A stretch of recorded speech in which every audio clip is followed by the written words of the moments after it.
E olha, a gente quer saber o seguinte: o que faz um passageiro que é assaltado dentro de ônibus? Como é que fica o direito da família desse jovem aí que perdeu a vida, o direito de tantas pessoas que são assaltadas, que sofrem aí nesse dia a dia nos ônibus? Bem, para fazer aqui o alerta, nós convidamos o advogado, o doutor Sérgio França. Boa tarde, doutor Sérgio. Boa tarde, Juliana. Obrigada Boa tarde pela a todos. presença do senhor aqui hoje. Eu que agradeço. Bem, quem anda de transporte público contrata um serviço, você paga por um serviço para circular.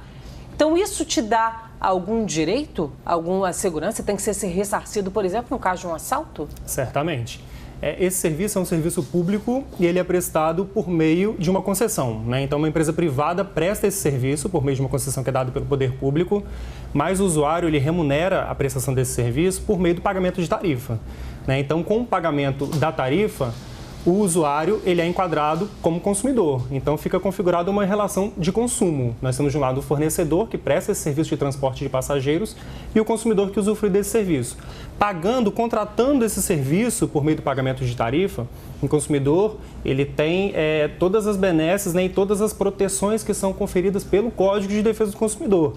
Então, ele é enquadrado como um consumidor vulnerável, hipossuficiente, ele tem a facilitação da defesa dos seus interesses, ele tem para si o princípio da máxima proteção, né? Então, a empresa, sim, ela é responsável por quaisquer violações a direitos do consumidor, quaisquer vícios ou quaisquer defeitos na prestação desse serviço. Sérgio, segura aí que a gente quer saber mais sobre os direitos da população. Deixa eu só conversar por telefone agora, a gente que acabou de entrar aqui na linha, a Esther Cristina, que estava dentro do coletivo onde o jovem foi assassinado.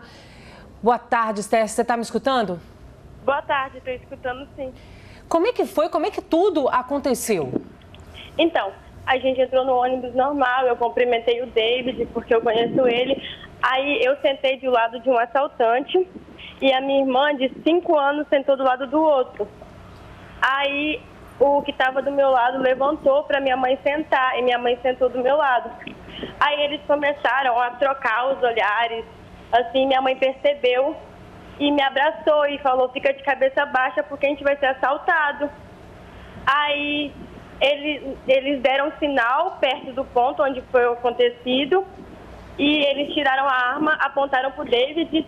O David entregou o celular e um outro que estava junto, ele meio que puxou o celular porque ele estava de fone, ele não prestou atenção que ia ser um assalto mesmo. Aí eles atiraram e eu só vi o David no chão e eu entrei em desespero. Então ele não reagiu, Esther? Não, ele não teve nenhuma reação, ele simplesmente entregou o celular. Porque a princípio teriam falado pra gente que ele foi tentar esconder o celular, ele teria feito um movimento mais brusco. Na hora que ele percebeu o assalto, realmente ele guardou o fone e tal. Aí, na hora que pediram o celular pra ele tirou o celular do bolso, entregou e levantou as mãos. E aí, ainda assim, acabou baleado? E mesmo assim, acabou baleado. E eu só vi ele no chão, caído, sangrando, e eu entrei em desespero e tentei ligar pros familiares. E tinha muita gente dentro do ônibus? Como é que foi a comoção de todo mundo na hora que aconteceu? Na hora que ele atirou, a minha mãe gritou: abaixa! Aí todo mundo abaixou e tinha uma grávida lá e ela começou a passar muito, muito mal. Agora a gente fica aqui imaginando a situação, o sentimento de todo mundo. Você que conhecia, né? Inclusive você está indo para o velório, né? Sim, estou indo para o velório agora. E como é que fica o coração, assim? Porque você é em duas situações, você como passageira e também como amiga do rapaz. Eu fiquei em choque, eu nem consegui dormir a noite direito, dormi muito mal, não fui para a escola hoje, porque realmente eu não soube o que fazer, eu vi ele no chão sangrando, eu entrei muito em desespero. E estava no ônibus você, sua mãe e sua irmã, uma criança, 5 anos. A minha irmã de 5 anos e meu pai. Seu pai também, a família toda? Sim. Olha, Esther, queria agradecer muito por você ter conversado aqui com a gente. A gente se solidariza com essa situação, todo mundo, assim, você como amiga, está indo agora para o velório e também como uma cidadã, né, que estava ali no ônibus e foi surpreendida. Sim, foi muito do nada, assim. É horrível saber que a gente não tem segurança, sabe? A gente voltando do shopping, família. E aí uma cena como essa, né? Pois é. Já tinha passado por isso, Esther? Não, nunca tive passado por isso, nunca foi preciso e eu fiquei muito em choque, eu estou muito em choque. Esther, obrigada, viu, por conversar aqui com a gente no Fala Espírito Santo. Um beijo para você. Obrigada. Tá aí, gente, o depoimento de uma passageira deste ônibus estava com a família, voltando de um shopping, um dia que eles relaxaram, estavam curtindo ali uma programação com a família e são surpreendidos por um assalto dentro do coletivo. E um amigo dela, por coincidência, era um conhecido dela dentro do ônibus que acabou perdendo a vida. É de assustar, gente, né, doutor? Agora, vamos falar da situação dessa família. Inclusive, eu queria que nossa equipe também conversou com o pai dele. Vamos falar sobre a relação, porque o pai falou que acha difícil do jovem ter reagido ao assalto. E ele falou isso na entrevista com a nossa equipe. Já já a gente vai colocar no ponto esse trecho da entrevista do pai para vocês aí de casa conferirem, viu? Doutor, como é que ficam os direitos dessa família? Nesse caso, a família perdeu um ente querido, né? Em razão do defeito na prestação desse serviço. Porque, assim como é previsto no Código de Defesa do Consumidor, também há previsão na Constituição Federal que esse serviço público prestado por meio de concessão tem que ser prestado de forma efetiva e segura. Então, nós tivemos uma clara violação da segurança, né, do prestador desse serviço. Então, a família também faz jus a uma indenização, né, pela perda drástica, né, de um ente querido, né? Então, por exemplo, se ele também trabalhava e contribuía para o sustento da família, a família também teria direito a uma indenização por danos materiais pelo tempo em que ele se manteria ativo no mercado de trabalho. Agora, faz alguma diferença, por exemplo, nos direitos dele? Se ele tivesse reagido ao assalto, ele perderia algum tipo de direito, por exemplo, de indenização? Não, de forma alguma. Enquanto consumidor, mesmo se ele tivesse esboçado qualquer reação, ainda assim restaria caracterizado o defeito na prestação desse serviço, a violação da segurança. Então, pelo princípio da máxima proteção ao consumidor, ele tem direito a ter ressarcido todo e qualquer prejuízo que ele sofreu, seja de ordem material, né, com a subtração daquele bem material ali que ele teve, ou mesmo indenização por danos morais pelos transtornos, né, pelo aborrecimento, porque ninguém contrata o serviço de transporte aguardando que vai ser assaltado, né?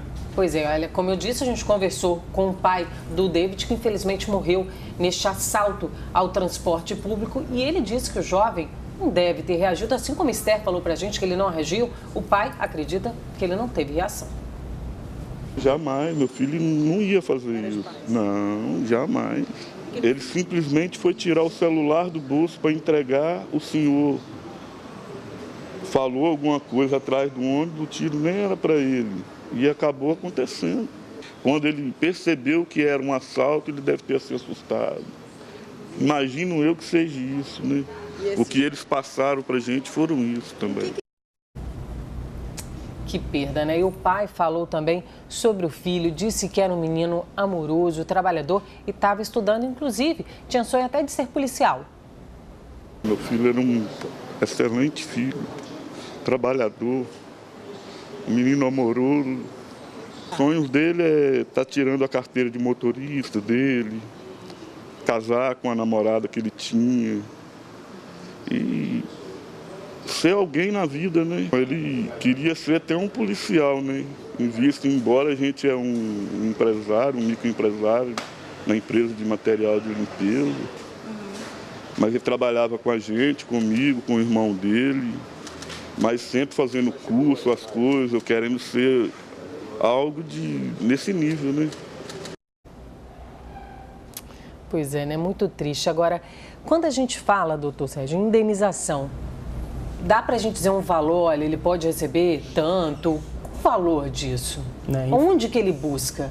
Assim, infelizmente, a indenização por danos morais, ela não tem um valor pré-estabelecido nem pré-fixado, porque isso depende, né, da apreciação do conjunto probatório, né, que a família vai levar, o conhecimento do juiz, no Poder Judiciário, e aí o juiz, então, ele vai arbitrar um valor de indenização. Mas a indenização por danos materiais vai corresponder exatamente àqueles bens que foram subtraídos, né, do consumidor. Por exemplo, estava no ônibus, fui assaltada, meu celular foi levado, eu tenho que receber o valor. Exato, o valor exato do celular, isso mesmo. Qualquer bem que ele tenha subtraído ali no transporte coletivo, a empresa é responsável por indenizá-lo a título de danos materiais. E no caso de uma vida? No caso de uma vida, ainda mais uma morte trágica, né, dessa, infelizmente você não tem como mensurar valores, né? Mas o valor de indenização que seria devido por essa empresa, por violação da segurança, à família da vítima, com certeza será um valor, né, considerável. E olha, a gente está recebendo muitas participações aqui na nossa transmissão ao vivo do Facebook. A Adriana Mendes falando, triste demais, não temos segurança, onde vamos parar desse jeito? A Marilza Ferrarini também falando que muito triste. Maria Socorro está falando aqui, Ju, hoje peguei o ônibus 508 e 2 caras pularam a roleta, quase morri de medo, mas graças a Deus a polícia parou e botou os 2 para fora. Euzir Silva aqui falando que está vendo aqui a reportagem sobre o assalto nos ônibus. Aí ela diz o seguinte, se todos os passageiros prestassem queixa na polícia e colocassem na justiça que tem direito dos pertences, de reaver esse dinheiro dos pertences roubados por conta de um seguro que pagamos pelo transporte, que é a passagem, aí sim a empresa tomaria providências de segurança dentro dos ônibus. Eles vão ter que pagar cada pertence roubado do passageiro. É assim que funciona, doutor? Exatamente, é assim que funciona, Juliana, mas infelizmente, como essa onda de insegurança ela é bastante comum, né? Infelizmente, muitos usuários do sistema de transporte coletivo acabam por não registrar essa ocorrência na polícia, né? Isso é tão corriqueiro no nosso dia a dia, o furto ou o roubo de pequenos pertences, como celulares, o dinheiro, né? O determinado cordão. E aí, muitos desses usuários acabam não registrando essa ocorrência. E isso é ruim para a própria polícia e para a própria empresa, porque a polícia ela acaba utilizando esses registros de ocorrência para poder mapear, fazer um mapa da criminalidade, né? E verificar onde é que ela tem que melhorar o sistema de policiamento, né? Atuar e tudo mais. E aí foi bem até lembrado pela telespectadora a questão da catraca. Então, assim, porque as empresas, elas não têm qualquer ingerência sobre segurança pública, mas elas têm que se cercar de todos os mecanismos possíveis para poder evitar esse tipo de furto ou roubo no interior dos coletivos, como, por exemplo, a instalação de catracas altas, né? Vídeo monitoramento e qualquer outro sistema de segurança que possa coibir essa ação delitiva.